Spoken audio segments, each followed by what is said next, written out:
Mon frère, il faut faire respecter ta femme. Il te faut faire respecter ta femme. La femme que tu as mariée, tu l'appelles bien, c'est ma chérie. Elle n'était pas la chérie de ta sœur. La femme que tu as mariée, tu l'appelles bien ma jolie. Mon cœur, mon combat. Elle n'était pas le combat de la famille. Elle n'était pas donc la femme de ton papa. Elle n'était pas la femme de ta maman. Elle n'était pas la femme de ton oncle.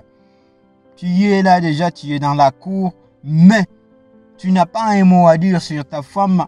Tout ce que tu fais, c'est attendre ce que le papa dit. Tout ce que tu fais, c'est voir ce que la maman dit. Tout ce que tu fais, c'est ce que mon oncle dit. Comment est-ce que ta femme va t'appeler le chef de la famille? Parce que j'ai vu des femmes qui vous souffrent pas mal aujourd'hui. Pourquoi? Parce que l'homme qu'il s'est allié avec le monsieur, il n'a pas le pouvoir de guider sa famille.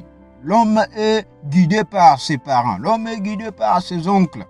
L'homme est guidé par ses sœurs.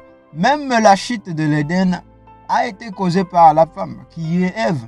Mais aujourd'hui, toi qui es censé être l'homme de ta femme, tu permets à tes sœurs de maltraiter la femme que tu as. Tu permets à tes sœurs de parler du n'importe quoi à ta femme, de l'adresser n'importe comment. Bon, les gens ils me disent, Billy, toi tu parles trop. Non, écoute, si je ne parle pas de ces choses, qui va le faire encore? Parce qu'ici, c'est la vérité qui nous intéresse. Jésus-Christ qui est notre modèle, il est là. Il prend la responsabilité. Il est au contrôle. La raison pour laquelle nous l'appelons le Seigneur, c'est parce qu'il domine sur tout. En fait, quand nous parlons de la domination sur tout, cela ne veut pas dire que non, quand Christ est le dominateur de toutes choses, tu n'es pas libre de faire ce que tu veux. Non, tu es libre de faire ton choix.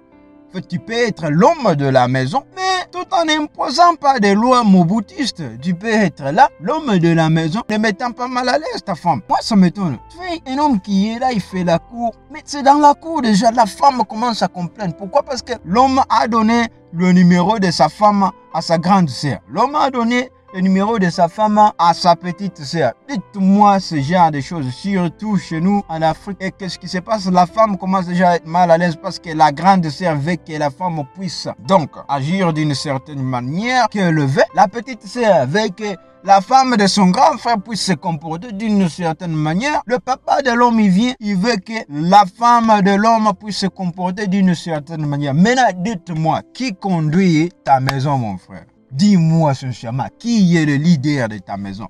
Qui est à la base? Parce qu'on t'appelle chéri, quand on t'appelle chef, qui veut dire tu es le roi. Le roi lion, il prend soin de tout ce qui est à côté de lui. Il prend soin de ces choses-là. Tu prends soin de ta queen, de ta reine. Prendre soin de sa reine, ça veut dire quoi? Ne permets pas n'importe qui de rentrer dans ta famille et faire du n'importe quoi à ta femme, frère. Tu l'as choisi toi-même, tu l'avais aimé, c'est toi. Quand il a choisi en autre terme, tu t'es dit non, elle me convient.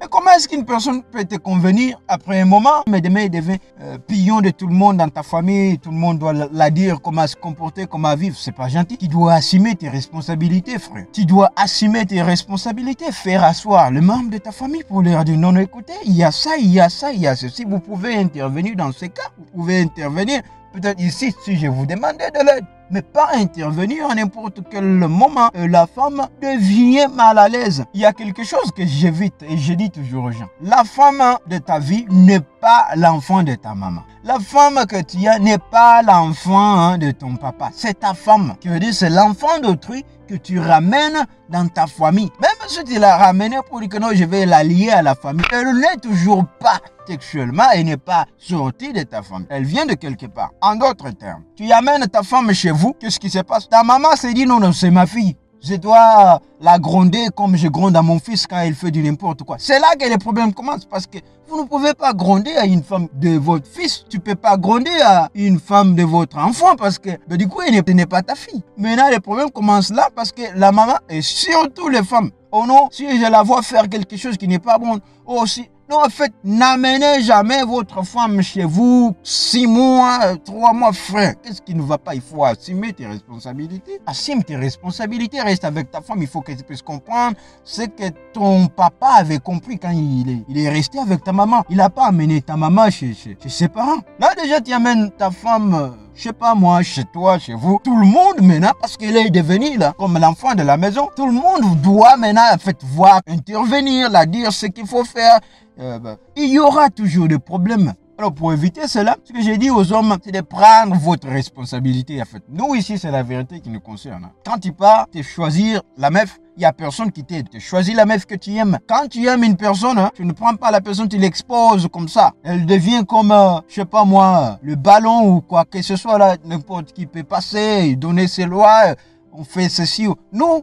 Même la Bible le dit, les mariages, ça consiste de 3 personnes. Et la première personne, c'est l'homme. Deuxième personne, la femme. Troisième personne, c'est Christ qui est au-dessus, qui est de ta famille. Mais toi, ce n'est plus maintenant Christ qui est ton conducteur, te conduisant, toi l'homme, pour que tu puisses conduire ta femme. C'est toute ta famille, frère. Qu'est-ce qui ne va pas? Ton oncle, il a un mot à dire.